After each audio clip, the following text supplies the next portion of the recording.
Oui, bonjour à tous. Je suis Guy-Michel Noël, formateur en BTS, MCO notamment et d'autres filières.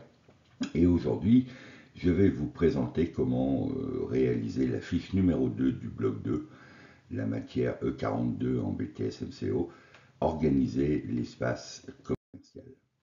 Tout d'abord, nous verrons dans le plan de la séance les domaines naturellement de compétences à maîtriser, les attendus, les éléments de la fiche, le détail des éléments de la fiche, la forme et les exemples de réalisation ainsi que des annexes. Les domaines de compétences à maîtriser, les attendus, vous en avez quatre. Sur la fiche numéro 2, la première c'est agencer l'espace commercial, la deuxième garantir la disponibilité de l'offre, maintenir un espace commercial opérationnel et attractif, et respecter les préconisations de l'enseigne, notamment en réglementation, les règles d'hygiène et de sécurité.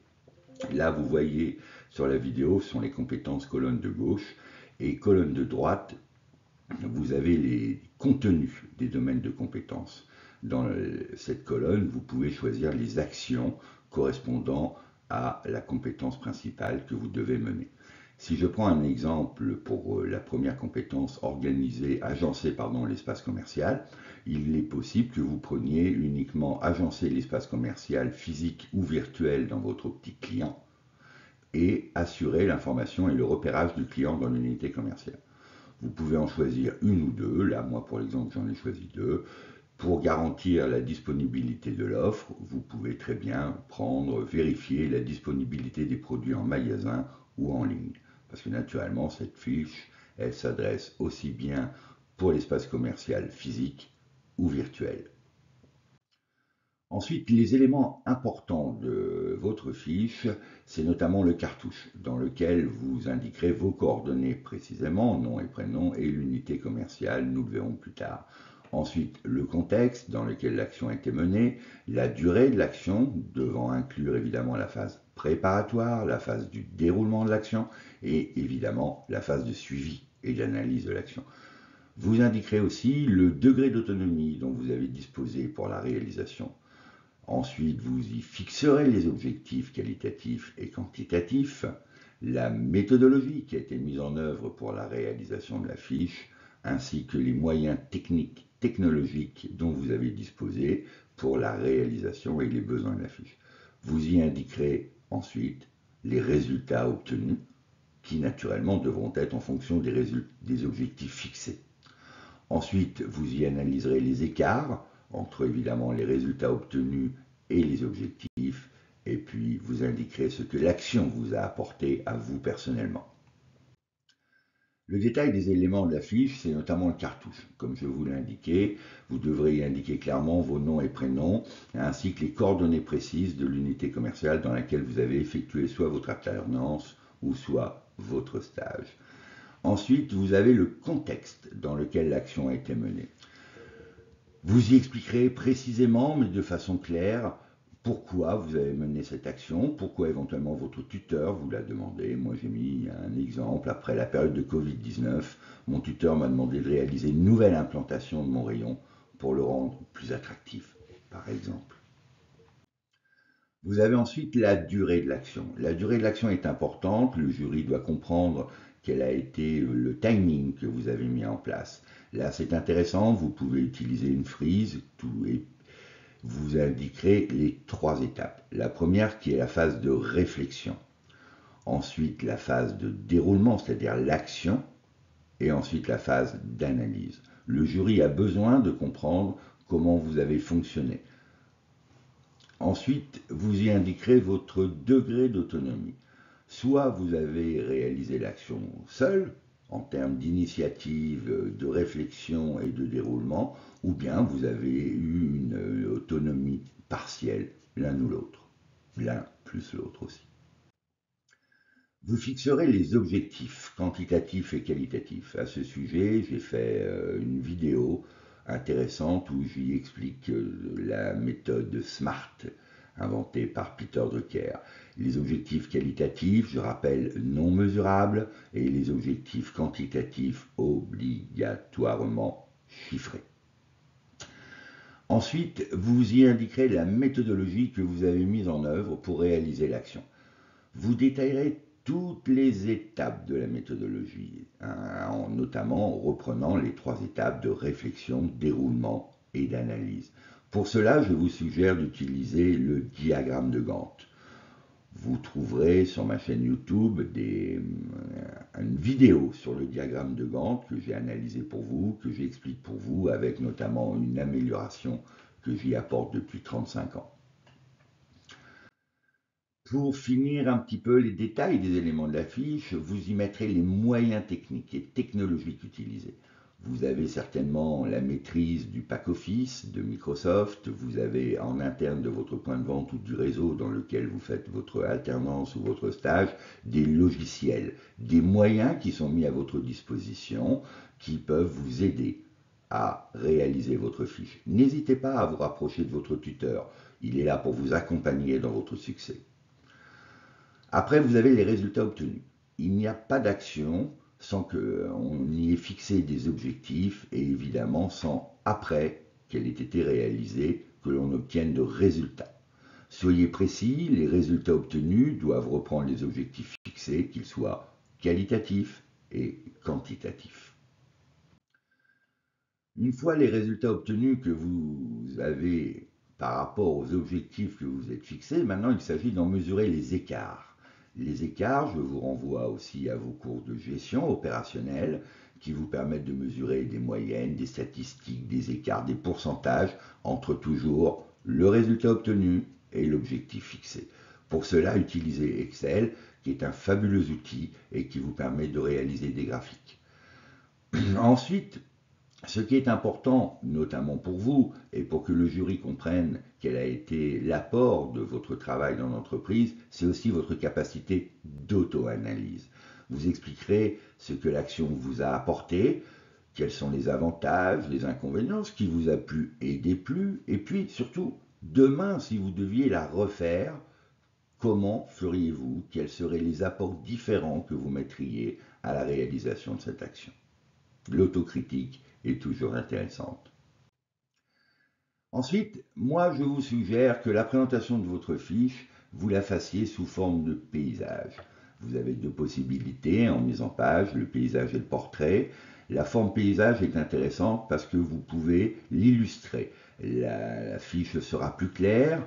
Sur la partie de droite, vous pourrez y mettre des graphiques, vous pourrez y mettre des photos de vos annexes et donc vous donnerez l'impression, évidemment, à votre jury que votre dossier est très professionnel.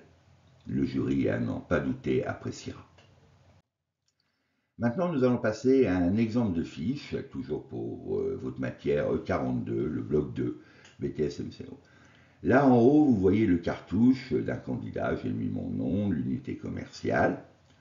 Ensuite, après, vous avez le rappel de la compétence, ce que nous avons vu tout à l'heure. Donc, je vous rappelle que vous avez 5 fiches à réaliser. Donc là, nous sommes dans la fiche numéro 2, organiser l'espace commercial. Et dans cette compétence, dans cette fiche, nous avons pris 3 compétences. À agencer la surface de vente, à améliorer le confort d'achat, maintenir des linéaires, vérifier et assurer l'attractivité, assurer la visibilité des produits du magasin et veiller à respecter les préconisations d'organisation d'espace commercial. 5 actions ont été choisies pour valider la compétence principale qui, je le rappelle, c'est la fiche organiser l'espace commercial. Ensuite, le contexte professionnel, vous voyez, pas de blabla, même si j'ai mis l'entreprise blablabla, il faut être clair, il faut être précis. Il faut que le jury ait tout de suite une vision du contexte dans lequel vous avez réalisé cette action. Soyez clair et précis. Là, nous arrivons sur la fixation des objectifs quali et quanti. Je rappelle que vous avez la méthode SMART qui vous permet de les mettre en place. C'est beaucoup plus simple. Vous devrez d'ailleurs le mettre en annexe, nous le verrons plus tard. Là, vous définissez les objectifs que vous vous êtes fixés dans le cadre de la réalisation de cette fiche. Ensuite, vous avez le degré d'autonomie qui peut être total ou partiel. Vous indiquerez quel a été votre degré d'autonomie partiel sur une partie peut-être de l'action de la fiche, et puis la partie où votre action a peut-être été partielle. Ensuite, vous trouverez maintenant la méthodologie. Vous voyez là dans cette catégorie, j'ai préféré un tableau avec à gauche les différentes étapes, au milieu les moyens et techniques mis en œuvre et à droite la liste des annexes correspondant aux phases de la méthode. Vous y verrez que là nous sommes dans la phase de réflexion. Je rappelle qu'avant toute action, la réflexion s'impose. Le diagramme de Gantt peut être utilisé et vivement conseillé pour la mise en place de la méthodologie, sachant que chaque fiche doit être considérée comme étant un projet. Nous avons maintenant la phase de déroulement de l'action. Donc nous voyons en haut, déroulement de l'implantation, puisqu'il s'agit d'une implantation, avec ici 2 étapes, 2 phases, la désimplantation de l'ancienne collection et la préparation du squelette du rayon. Au milieu, nous avons les moyens techniques que nous avons utilisés et à droite, nous avons les annexes, le plan de masse, la photographie de la désimplantation, etc. Chaque étape est confirmée par l'apport d'annexes. Très important, nous aurons l'occasion d'y revenir tout à l'heure. Là ensuite, nous avons la phase de suivi et d'analyse de l'implantation. C'est la grande phase numéro 3. Cette phase comporte 2 étapes, l'analyse des performances commerciales et l'analyse de la satisfaction des clients. Au milieu, nous avons les moyens que nous avons utilisés pour réaliser les 2 étapes de gauche et à droite, nous avons les annexes que nous verrons plus tard. Les résultats obtenus doivent être en relation avec les objectifs fixés. Donc là, vous verrez que nous avons les objectifs quantitatifs, donc les résultats obtenus sur les objectifs quantitatifs, sous forme de tableau. C'est beaucoup plus clair pour le jury à lire et à apprécier. Et les objectifs qualitatifs qui sont repris ici en termes de résultats par rapport à ceux qui ont été fixés au préalable dans la fiche. Voilà, nous avons vu les grandes étapes de la fiche, comment les présenter. Maintenant, nous allons voir les annexes. L'annexe, elle commence toujours évidemment par un sommaire. On liste la liste de nos annexes que nous allons présenter plus tard. Je vous invite à les réaliser en photo, en graphique, en tableau, sous forme de questionnaire, pour que le jury puisse en faciliter la lecture et en apprécier l'aspect professionnel de votre dossier. Voilà, là je vous montre plusieurs annexes qui ont été réalisées. Vous voyez ici le plan de masse du magasin, vous voyez ici la gamme des produits, vous voyez ici les vitrines après implantation et avant implantation, vous voyez les tableaux de bord qui ont été réalisés dans le suivi, le cadre du suivi du chiffre d'affaires, et là ici les tableaux de bord du nombre d'articles vendus suite à la réimplantation. La présentation est claire, la présentation est sous forme de tableau, sous forme de photo, sous forme de visuel. Nous sommes dans l'action commerciale, nous sommes dans le cadre professionnel, et donc la clarté, la précision s'imposent. Ici, des annexes, toujours pour la fiche 2, qui concernent le questionnaire de satisfaction que vous voyez à droite, et à gauche, les résultats de l'enquête, sous forme de graphique, en diagramme, sous forme de graphique circulaire, ce qui permet une lecture facile, une présentation aisée de votre dossier. Comme je le disais précédemment, les annexes sont des éléments de preuve très importants pour agrémenter votre dossier. Le jury doit les apprécier. Le jury ne doit pas mettre en doute l'action que vous avez menée. Pour cela, la preuve s'impose.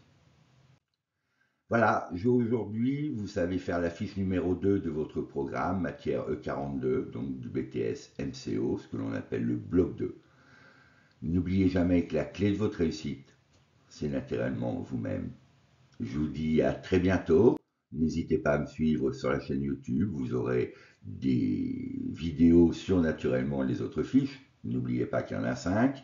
Et puis des vidéos sur des thématiques précises, comme le diagramme de Gantt, PERT, les méthodes de SMART, STAR, etc.